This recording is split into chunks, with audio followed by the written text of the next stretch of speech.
So thanks for joining us today. We have about 40 slides to go through, and this should take about 50 minutes, and then we'll have time for questions afterwards. You can see in this sort of Q&A button there that you can sort of ask a question at any time, although you may want to wait till we're sort of midway through before you start asking some of those questions. Now, for a quick introduction, my name is Rob Leclerc. I'm one of the two founding partners at AgFunder, based here in Silicon Valley, and joining me on this call is my colleague, Yaniv Daron. So first, I'll need to start with a short disclaimer. Some parts of this presentation contain forward-looking statements that are subject to change. Statements including words such as anticipate, believe, estimate, or expect, and statements in the future tense are all forward-looking statements. These forward-looking statements are preliminary and expectations based on current information and assumptions, and they are subject to business and economic risks and uncertainties that could cause actual events or actual future results to differ materially from the current performance and expectations indicated in the forward-looking statements. Some of the factors which could cause the performance of our funds to materially differ from the expectations include the effectiveness of AgFunder to gain access to high-quality opportunities or ability to raise a fund of sufficient size to execute in our investment strategy, and of course, general economic conditions. So with that out of the way, if you're not familiar with AgFunder already, we are a new kind of venture capital firm, and we were founded on a mission to rapidly transform our food and agriculture system. First, with the belief that venture capital can be a platform for change, and two, that we could most effectively drive that change by building a platform around education, media, research, and really creating an inclusive ecosystem. And if we could marry these two things together, we believe that we could create an impactful outcome for both society and for our investors. But first, I'm going to give a little bit of insight into AgFunder's backstory. So AgFunder our story actually begins in Africa in the spring of 2012. After Libya collapses in 2011, the Tuareg rebels, who were part of Gaddafi's mercenary army, returned to Timbuktu in northern Mali, which was their ancestral home. And then in February of that year, they'd launched a major offensive against Mali's security forces. These forces were effectively completely unequipped to defend against the Tuareg rebels, who had brought back all of these weapons from Libya.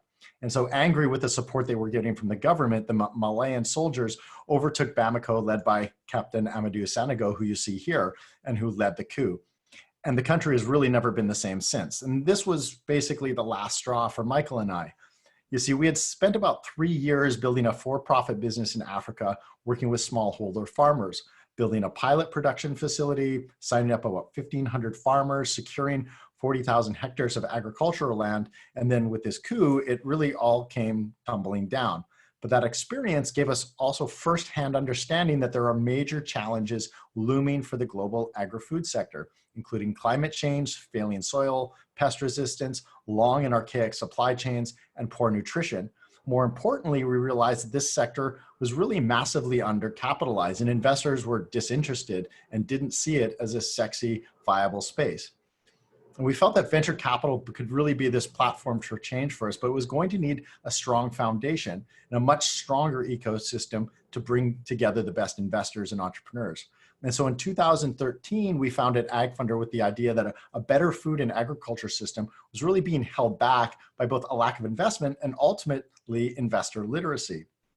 And so we had a vision that we could affect this change by building a platform to rapidly scale and educate investors to opportunities in the food and agriculture system, and then in turn, give investors a trusted and accessible channel to invest.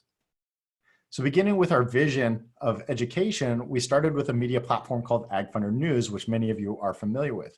The platform grew quickly and soon became the premier source of information on the agri-food tech landscape. And this helped create a narrative for the growth in the sector. And it served as a magnet to attract and educate both entrepreneurs and investors to the platform. And then our network grew really quickly after that. And over the last 7 years, we've grown to about 80,000 subscribers, ranging from top funded startups to agri-food companies, venture firms, universities, and policymakers. And this has really helped push AgFunder into the center of the agri-food ecosystem. We've published over 2,500 articles, and AgFunder gets over 3 million page views annually. And then in the spring of 2015, we released our first global investing report. And this generated a ton of interest in the market, as it was the first major report to take an end-to-end view of innovation occurring across the value chain, from inputs all the way to food e-commerce. We published an article in TechCrunch, and the report was cited by major publications all over the world. And at the time, we were tracking about $2.3 billion of venture capital investment in 2014, which was about 3x year-over-year growth. And that sort of number really got people's attention. People realized that this was no longer an industry that they could ignore. The media coverage that we got from this resulted in a ton of inbound from startups. And so we began building a much larger knowledge base of food and ag tech startups just to keep track of everything. Today, this has grown to over 30,000 startups, and we actually now use machine learning and AI to help us identify and categorize something in the order of 50 to 100 new companies every single week. And this turned into then another major revenue line for us as large agri-food corporations and even investors started paying us for access to data. And this allowed us to deepen high-level relationships with most of the major players in the market and continually improving the network and reinforcing our brand. So by 2017, the AgFunder name was synonymous with food and ag tech startups, and with encouragement from some investors, we raised our first in series of micro VC funds to take advantage of our industry knowledge and structural advantage. We've stuck to this strategy of raising a series of micro funds and investing early stage, again, taking advantage of our brand and global network of subscribers for deal flow and expert network for diligent support. And the advantage of a micro VC fund is that we don't have to compete head to head for allocation with a larger top tier funds. And in fact, it's the opposite, where they may be competing for deals with each other for that one single lead role. We come in as part of a value add syndicate, which lets us access exactly the deals that we want and not just the deals that we can win. Today, AgFunder is one of the most active venture investors in the agri-food space. With the help of our AI scouting platform, our team reviews somewhere in the order of 150 to 200 startups every month. And from this, we've made about 40 investments, including 9 from our Singapore Accelerator, which we launched in September of last year with backing by the Singapore government.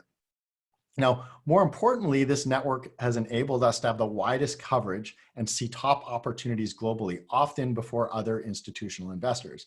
And in fact, while we don't often write the biggest check, we're often putting together the syndicate with other top tier investors and leading the diligence. The best investors, or sorry, the best entrepreneurs choose to work with us because of our network and our knowledge base. Not only do we have the experience to help them build their business, but we can make those high-level introductions that are so crucial for early-stage companies. And many of the founders we have invested in have told us that we are one of the most value-add, if not the most value-add investor they have on their cap table, regardless of check size. The AgFunder team comes from finance, technology, science, and media. And just touching on a few key members here, Michael Dean, my founding partner, is a former M&A lawyer who led billion-dollar deals and who I've worked with now for over a decade. Myself, I have a master's in AI and virtual robotics. I have a PhD in Yale from computational biology, where I worked under a MacArthur Fellow. Tom Shields is a venture partner who sold 2 of his companies for over $100 million and spent 6 years as a venture partner at a VC firm. Yaniv Daron, who's on the call with me here, is on our investment team. He's a plant sciences PhD from Stanford and was named Forbes 30 Under 30. Robin Chauhan is our AI expert, and he heads our technology team. So Robin is basically building the tools to help us analyze our knowledge base of over 30,000 startups and using AI models to help us spot top companies and invest early. And Louisa Burwood-Taylor, of course, which many of you will know, heads our research and media team. And the media and research team is really an amazing resource for us because the sheer amount of ground that they cover, and they often bring new deals to us as they're talking to other investors or other startups. But our real advantage is the network and the platform we've built to attract some of the most amazing people in the industry. Some of our advisors and mentors in the AgFunder Mentor Network include John Denniston, who's a former general partner at Kleiner Perkins, Paul Matusi, a general partner at US Venture Partners, Sid Gorham, who founded Granular and sold it to DuPont for $300 million, Jason Kam, who's a chief medical officer for Teal Capital, Pam Marone, who was the founder of AgriQuest, which sold to Bayer for $425 million. Carl Casale, board member of Syngenta, former CEO of CHS and former CFO of Monsanto. Chris Tohen, former CTO of Givaudan and one of the world's largest flavor companies. And we sort of can go down this list. In addition to our global agri-food tech funds, we have also set up an early stage AgriFood Accelerator in Singapore to help mature the Asia market. And so strategically, grow places is an important for us because it helps us build relationships in the Asia market. And this is going to be valuable as we help portfolio companies enter these markets. In addition to Grow, we've launched a $20 million micro VC fund called New Carnivore. And this fund is specifically focused on building a broad portfolio of alternative protein startups. And in a few cases where there's alignment between these two funds and Fund 3, we may invest alongside the alternative protein fund as we did when we led the deal in Black Sheep, which we'll meet later. So for this next section, I'm going to hand the presentation over to my colleague Yaniv, who will walk us through our investment thesis. So I want to start with quite an obvious fact. And while it is obvious, I think that it is still worth pointing out. In terms of consumer base, the agri-food industry is the largest consumer base on Earth. It actually captures the entire Earth population since we all need to drink, we all need to eat, and we all use many agricultural products such as textile, wood, ethanol, flowers, etc. Every year, there are as many new agri-food consumers as there are new people on Earth. So about 225,000 people per day, or 82 million people per year, are joining the agri-food consumer base. However, if you look on the graph that I'm showing you on the left here, which shows you in black how fast the world population is growing, you'll notice that the demand for fruits and vegetables, which is in green, the demand for cereals, which is in yellow, and the demand for livestock products in red are increasing even more than population growth. And that's because, as you can see on the right now, we have been consuming more and more per person every year, from an average diet of about 2,250 calories per day in the 60s to a projected 3,070 calories per day by 2050. So in order to understand why we consume more, we need to look at demographic shifts. In 2018, our world reached a very important milestone where half the world's population could be considered middle class or higher. And this ratio is actually expected to go up in the coming decade. By 2030, 2/3 of the world population will be considered middle class or higher. So what does it mean for our food system? As people become wealthier, they tend to eat more. But also, in agricultural economics, Bennett's law observes that as people become wealthier, they switch from simple starchy plant-dominated diets to a more varied food input that includes a range of vegetables, fruit, dairy products, and especially meat. As you can see on the left, our plates are getting bigger and also our diets are diversifying. So as the world is preparing to meet this demand, our agri-food industry still has some major and serious inefficiencies. A famous report by McKinsey that a lot of you have probably heard of if you're in the ag space showed that food and ag is the least digitized industry among all major industries. Inefficiencies in our supply chain are also leading to as much as 1/3 of the food produced for human consumption being wasted or lost. And about 20 to 30% of crops are lost to pests and pathogens every year. So these numbers are actually quite jaw-dropping when you consider that 26.4% of the world's population is experiencing moderate or severe levels of food insecurity. Another major flaw with our current agricultural practices is that they led to the loss of about 1/3 of our arable land over the last 40 years. And finally, there are still issues around food safety. For example, in the United States, the number of food recalls increased by 10% between 2013 and 2018. So all in all, the least we can say when looking at these figures is that the agri-food industry is ripe for disruption. So the next question is why now? And I'll start with the ag tech space before talking to you about the food tech space in a later slide. So why is it that we can rise to the challenge now, but weren't able to do so a decade ago? And one major reason is technology. So when we look at technologies that sit behind ag tech today, we see technologies that were mostly immature just a decade ago, but all these technologies have actually really quickly advanced over the last few years. So what we're seeing now is a really fascinating landscape.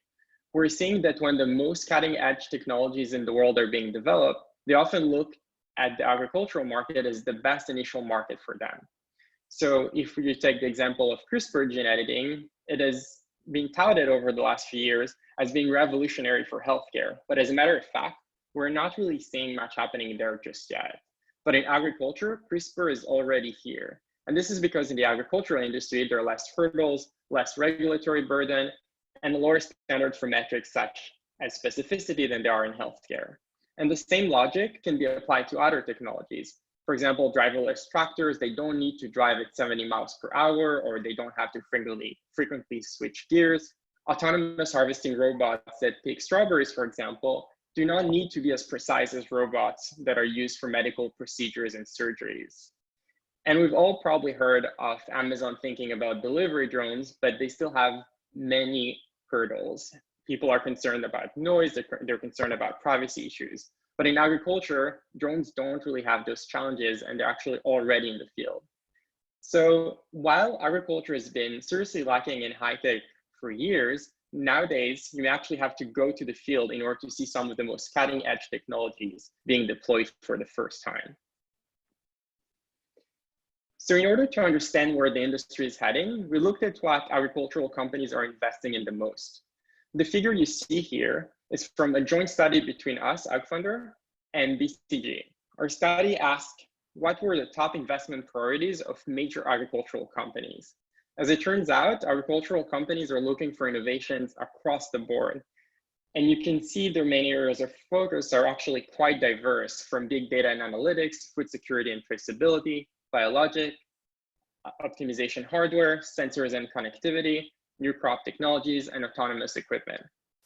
I should actually note at this point that AgFunder is either already invested in some of these high priority categories, or we're looking to invest in them right now. What we also found out in this report is that, and this is really great news for us as investors, is that while these firms are still spending a lot of money on R&D, they would rather cut it down and rely on partnerships and M&A for innovation. So this is, of course, bodes really well for agtech startups and make agtech startups even more compelling investment opportunities. I should note that this study is actually available on our website. So if you're interested to dig more into those details, you're more than welcome to access it on our website. So that was for the agtech side. So what about the food tech side, and why now? So as consumers, all of us have probably observed new consumer trends over the last decade. And this slide just puts numbers on these trends. So food isn't just about pleasure anymore. Consumers are eating more responsibly. They want food that is sustainable, socially conscious, environmentally friendly, and importantly, they want food that benefits their health. And another major shift is our desire to be more connected to the food that we eat. Consumers want to know more about what goes into their food, and they want their food to be more local. The great thing for us as investors is that in order to meet these new demands, the big food companies are turning to startups for innovation. So this is some very interesting data from CB Insights, and what they show is that for the 15 largest food and beverage companies, they're either looking to acquire startups or partner with incubators and accelerators, or both, in order to innovate. Only a third of them, so about five companies out of those 15 companies, are actually supporting internal innovation studios. So it tells you that just like for the slide I showed you on the agtech side, we can expect more acquisitions to occur in this space. Finally, I want to take a moment to talk about the size of the opportunity. Over the last few years, new pools of value have been created both in the agtech and food tech sectors. I'm showing you here projections for market sizes in 2025. In some cases, we're seeing certain markets, so starting with the agtech side, we're seeing certain markets that have existed for long periods of time, but they're actually now expanding and they're structurally changing. An example of that is ag equipment, and also another one is agrochemicals. So on the ag equipment side, we're seeing the advent of new machinery such as autonomous tractors. And on the agrochemical side, we're seeing an unquestionable move away from traditional chemicals such as pesticides or traditional pesticides, I should say, and towards biologics. And as I mentioned before, agriculture has quite notoriously been not digitized. And the number of startups and companies that are developing smart agriculture technologies is exploding. They're developing sensors, smart irrigation systems, farm management platforms, etc.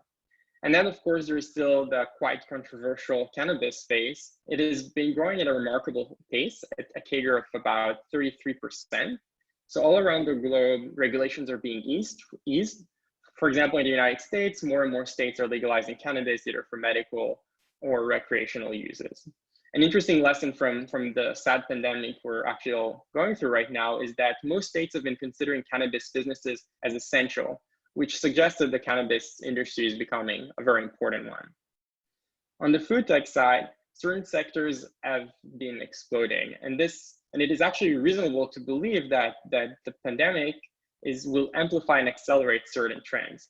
So on the alternative protein side, for example, the market has been quite unstoppable. If anything, the pandemic has revealed certain inefficiencies and flaws in the meat value chain, and meat shortages have led to consumers buying even more alternative meats. So Nielsen reported that sales of alternative meat have jumped by over 300% during this pandemic. Then, of course, there is digital food tech with grocery delivery, food aggregators, convenience services. As consumers ourselves, we've probably all noticed that this digitization of the way we all consume food. And now we have more sophisticated apps, we have more choice, and we have more convenience. And if anything, the current pandemic has shifted our habits even more towards this.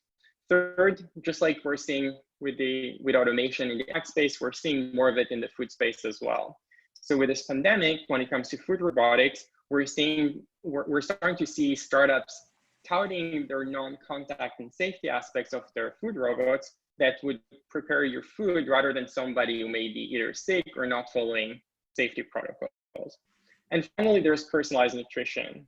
This is within a much larger context of consumers expecting every aspect of their lives to be personalized. We want AI-based recommendations on Netflix. We use fitness apps where we can set our own personal goals. Healthcare is rapidly moving away from a one-size-fits-all medicine to more personalized care.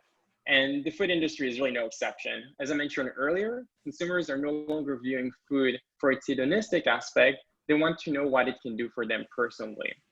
There are, of course, many other sectors that I'm not showing you here. I would actually invite you all to have a look at our investment reports where we cover startup trends and many more sectors in more detail. But one important fact I want to share with you is that these different ag tech and food tech sectors are part of a huge industry. The food ag industry is worth close to $9 trillion, which is about 10% of global GDP. And our industry is healthy with very strong metrics. In terms of employment numbers, and I should mention that these numbers are actually pre-COVID-19, so they may have changed since. But before the pandemic, 5 out of the top 10 industries that were experiencing the strongest employment growth in the United States were in agri-food. And also investments in this space have been increasing. There have been 250% more investments over the past 5 years. And actually now we're seeing more accelerators and incubators in the ag tech and food tech space that are opening. We're seeing countries that are setting up their goals to innovate and modernize the agri-food value chain. And of course, in coming years, as we see more successful exits of the likes of Beyond Meat, we can expect even more money pouring into this industry. And with that, I'll hand it back to Rob, who will talk to you about performance and terms. Great. 1 second. Let me just get this set up.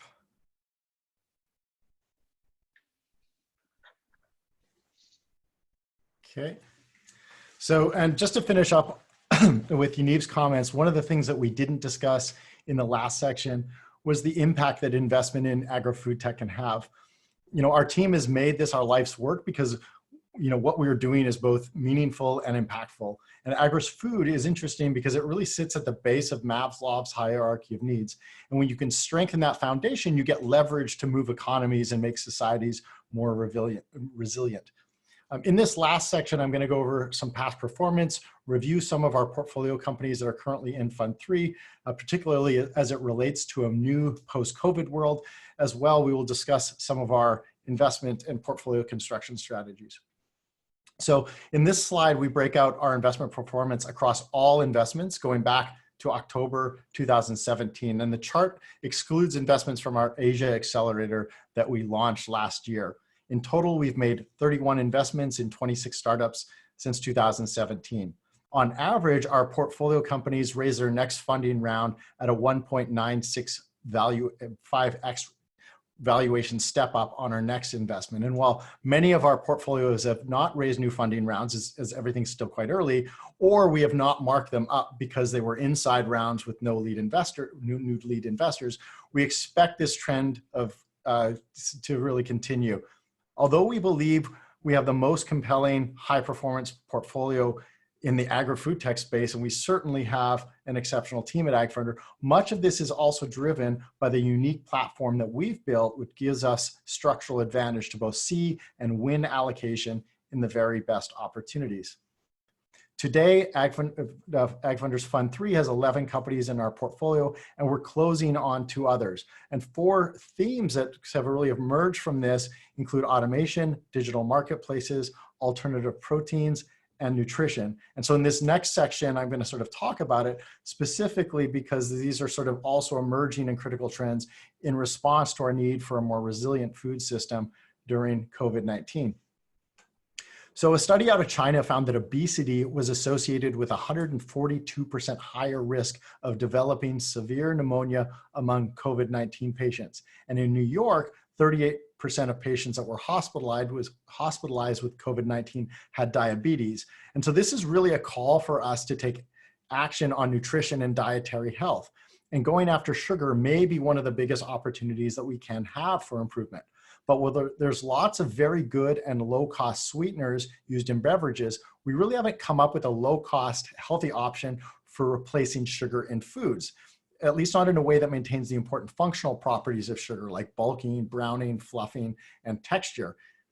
STEM is solving this problem by converting abundant agriculture side streams into a healthy, natural, nutritive carbohydrate that can effectively then be a one-to-one drop-in replacement for sugar.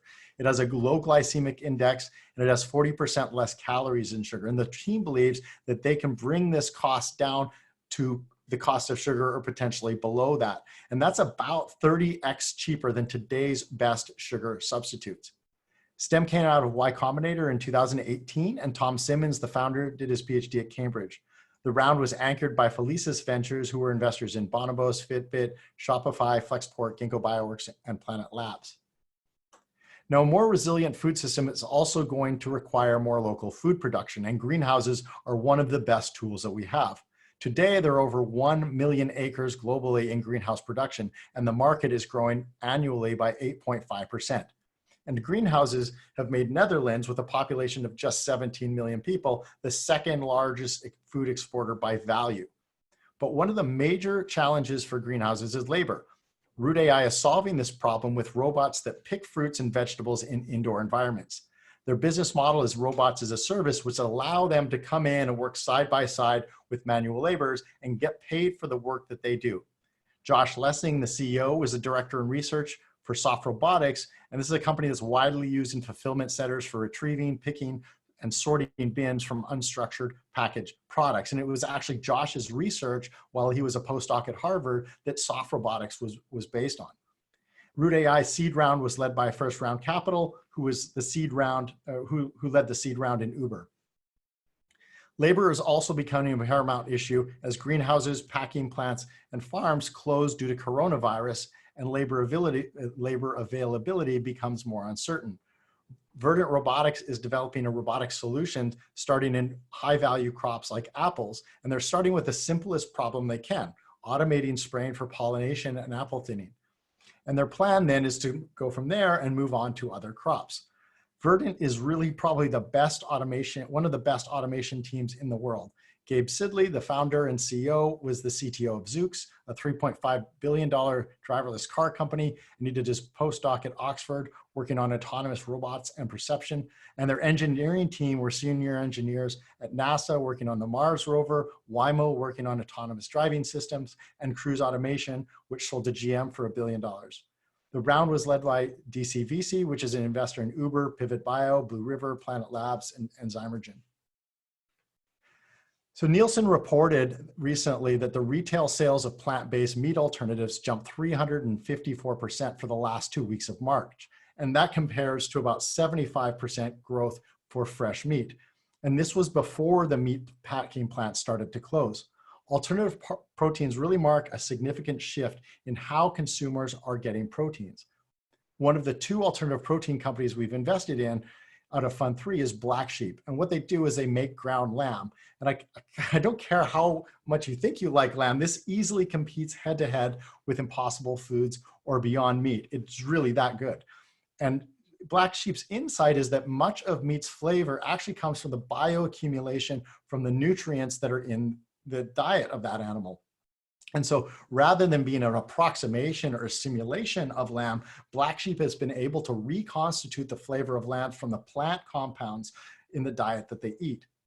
Today, meat flavors are limited by the animals that are out in the real world broadly, but Black Sheep believes they can build on this and effectively help, with the help of artificial intelligence, create a flavor platform and potentially create flavors that are better than any animal-based meat that we've ever had.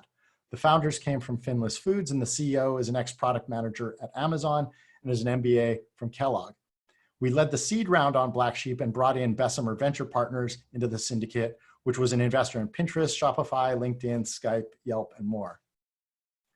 So vegan cheese sucks, and the reason it sucks is because it doesn't have casein. And casein is a really special, magical protein that's only found in animal milk. And it's really what's responsible for the meltiness, stretchiness, and texture for cheese. Alpine Roads is solving this problem by making real cheese from plants. That is, rather than using synthetic and biology and fermentation to express animal proteins, they realize that they can effectively leverage plants to become highly scalable bioreactors. We first tasted the product last year, and it was basically like no other non-dairy cheese you've had before. It's really fantastic. They can make a mozzarella, a provolone, a goat cheese, and a cream cheese. Maggie, the founder, is second on the right. She did an engineering degree at Berkeley, and she has an incredible magic ability to marshal resources to her cause. The company is largely operating in stealth, so I can't really give a lot of details here. And the details of the round have not been disclosed, but I can say that it was led by one of the most famous top 5 Silicon Valley VCs. Dee Hot is an Indian-based digital B2B marketplace that helps farmers access high-quality input crops and then markets these to buyers. And this effectively cuts out the middlemen and lets farmers keep more of the profits for themselves. And what makes the Dee Hot platform work is that they work with these micro entrepreneurs who are called Dee Hots. And these micro entrepreneurs are the ones who coordinate the logistics with farmers, getting the inputs, and then getting the products out to market through the Dee Hot platform. And each Dee Hot is effectively armed with an app that enables them to provide AI-driven agronomy services to farmers. And then this is all backed by a call center for additional help. When we first invested in their A round last spring out of Fund 2, they had 50,000 farmers on their platform, and today they have nearly 250,000 farmers. The Series B, which just closed in March, which we participated in with Fund 3, was led by Sequoia. And with 400 million smallholder farmers in India alone, this has the potential to be as big as Twitter.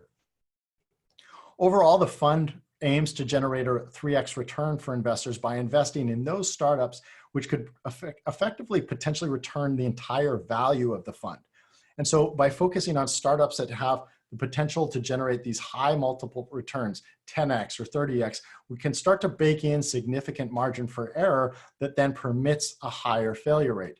In the theoretical model above, we assume that we have 67% of our companies that we invest in return 0x or 1x, and that we have a single company that returns 20x. And that with this portfolio outcome, we can still generate a 3x return to our investors on the fund. However, we believe that the opportunity still could be much bigger. Take Beyond Meat, for example. If we had a $20 million fund that had invested $1 million in Beyond Meat Series A and exited in this summer's secondary, the entire fund would be worth $400 million. That's a 20x return, even if every single other company in the portfolio was written down to zero. And so while food tech and ag tech is a young market, it's also an enormous market. We think there's opportunities for these large players to emerge. In this slide, we break down our target portfolio construction strategy. Geographically, we're looking to something on the order of 40 to 60% of the startups we'll be investing in will be based in North America, but we will invest globally. On the tech side, we strongly believe that digitization and automation are going to play major roles in the future of our food and agriculture system. So we're sort of expecting something like 60% of our investments to go there, and the rest more to some things like biotech, biomaterials, or more physical world solutions. As far as stage, we're really sort of targeting 80% of our investments in seed and Series A, with the rest going to follow on or Series B+. So a little bit going that way. We will invest across the ag and food value chain, but key areas of focus to inform are basically on-farm technology, food innovation, digital solutions in logistics and supply chain are all the major areas of focus for us. So on this slide, we're just going to quickly run through the terms of the fund. And I just want to sort of flag on the Q&A, if you do have questions, now is probably a good time to start composing your questions so we can sort of jump right into that. So on this slide, we'll run through the terms. This is the second close for Fund 3. The first close was in June of last year. So again, we have 11 portfolio companies in the portfolio today, and the portfolio is about 9 or 10 months old. The minimum investment is $25,000 for professionals who must also qualify as accredited investors by the U.S. Securities and Exchange Commission. There's a $500,000 minimum for small family offices and $1 million for large family offices. And there's a $1 million minimum for corporates. We're going to aim for about 30 investments in this portfolio, up from basically 20, which we had planned on our first close. But we may also participate in some small checks. And as you sort of saw with the Beyond Meat example, sometimes it's more important just to be in the best deal, even if it is small, because of the outsized gains that you can have. The fund is structured as a standard 10-year vehicle with 2 one-year extensions. And for the most part, we're not going to be recycling capital. When we do, it may be an early exit, a 1x exit, and we may reinvest that capital into a new portfolio company or for reserves or follow-on. But generally, we'd like to push capital back to our investors. Ideally, we plan to distribute capital when exits occur. And that's sort of the target, is sort of that 5 to 7 year time range. But as we saw with Beyond Meat and now Impossible Foods, sort of big outcomes like this can often take years. The fund is targeting a 20% to 30% IRR. And this is important because it also constrains the kinds of investments that we can look at. Not all investments can grow at the kind of growth rates year after year after year that make for a venture capital investment. The management fee is a standard 2% annual, blended higher during the deployment period and lower for the harvest period. Administration fees are low and are paid at cost to our service providers. The carried interest refers to our share of the profits after principal has been repaid to investors, and that's a standard 20% carried interest. Michael, my founding partner, and I are invest personally, and will contribute at least 1% as we top this up. So next steps. You can review the prospectus and investment documents, which we'll send out after this webinar, sort of a little later tonight. And I will send out a recording of this as well. If you'd like to invest, you can visit agfunder.com/invest/fund3, click the yellow invest button, and use code 3388 to sign the subscription agreement and operating documents.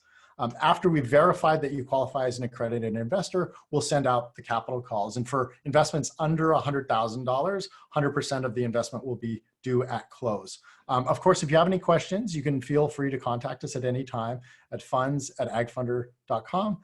And now we can basically open up the rest of this for a Q&A. Okay, so we've got about 5 questions so far. Do you fund agri-food tech research in higher ed outside the US? So we don't fund research, we back companies. And so I would say that this really wouldn't apply to us unless the company is doing some research and is part of an early stage startup. How much have you raised so far? Fund 3 closed at $4.5 million. And then we're just starting to do the close now for this second part. Any hurdles for international investors? Generally not. We do have a lot of international investors. You will just want to understand the tax implications as an international investor. Typically, again, this is not tax advice, lots of caveats to all of this. Generally, you want to talk to a tax advisor, but at the same time, usually there's sort of a tax treaty between the US and the country, and investing is not an issue. We set these up as Delaware vehicles, which is sort of like the Cayman Island vehicle for all hedge funds and venture capital funds, and it's quite common. So 20 to 30% IRR, accounting for carry and management fees. What can someone putting 25,000 expect to receive in proceeds, and at what time frame? So that one's going to be a little tough for me to do in real time. But just you can effectively, if you could think about 20 to 30x, we're really looking at a 3x for this fund, right? So you can, what we're targeting then is principal, multiply that by 3. Take off the profit share off of that, and that would be the return. Again, these are structured as 10-year funds. We don't have a lot of control over the timing of the exits, especially if we don't know what our portfolio exactly will be at this given time. So from that perspective, we're still constructing a portfolio where we believe that companies can create significant value and have strong exits in a 5 to 7 year time range. Ideally, that's the time range where we sort of really start to give that principal back to investors, and then basically we're into carry at that point. Do investors need to be tax residents of the US? No, they do not. Why are you doing a follow-on for Fund 3? How is the fund performing with the current investments? So, our original plan pre-COVID was that we were going to raise a larger Fund 4. And, the practicalities of, and the fact that I don't plan on getting on a plane for another year, on the one hand, but also followed by basically a period of lower valuations, and the desire for us to sort of extend the number of portfolio companies that we would be investing out of this fund, basically kind of brought us to the conclusion that it made most sense to do the second close so that we can invest through this period where we'll have some better valuations in the market. Can you reconfirm when you want us to commit by? So we'll be closing this by June, I believe it's June 5th. How much was the size of AgFunder Fund 1 and 2? So AgFunder Fund 1 was a $2 million fund. AgFunder Fund 2 was a $5 million fund. AgFunder Fund 1 is, and keep in mind here, this is a fairly young set of portfolios, right? So AgFunder 1 has had now quite a few companies that have raised their subsequent funding rounds. And I believe the IRR on that is about 23%. Fund 2, we have we do have gross IRR and net IRR. Our net IRR is about 8%. Our gross IRR, which is basically only looks at those companies that have raised new funding rounds, is about 30%. So look, I think I don't think anybody's putting together a high power portfolio like us in this space. And I think what you've seen, you can sort of go back and look at the slide. We're seeing very, very strong affirmative step-ups in valuation. How is this taxed at exit if there is profit? CGT or windfall? I'm gonna have to get back to you on that. That'll be a question for our tax lawyers. If we just want to invest in a theme fund, can we do that? How much? Just want to invest in the theme fund, the thematic fund. Maybe we can discuss that offline if you want to email me. For new investors, is the existing book of investments marked at cost or at what multiple? Yes, we're just marking all of the investments at cost. Again, we closed this Fund 3 9 months ago. And so, quite a bit of the portfolio was even just made, invested in the last 3-6 months. So it's all marked at cost. Since you have made a number of investments in Fund 3, would a new investor coming in the second close participate in the upside of the current holdings, or how does that work? Yes, so we have X number of unit holders. We have, if in a 4.5 million fund, we have 4.5 million units. You would be buying new units in that fund, and then that is you're sharing in the investments that we've already made in Fund 3. So it looks like that may be the end of the questions. Oh, there's some showing up in chat as well. Okay, please send a presentation. Yep. Okay, it looks like these are general chat questions. Maybe I can answer some of these offline. Great. If there's any other questions, if not, then we can wrap this up. And again, I'll be following up this email with a link to the documents, with the DocSend link. I'll send a link to a copy of this presentation. So we are recording this. And if you have any questions, you can feel free to email me offline. Thank you very much. Thank you, Yaniv. Thank you.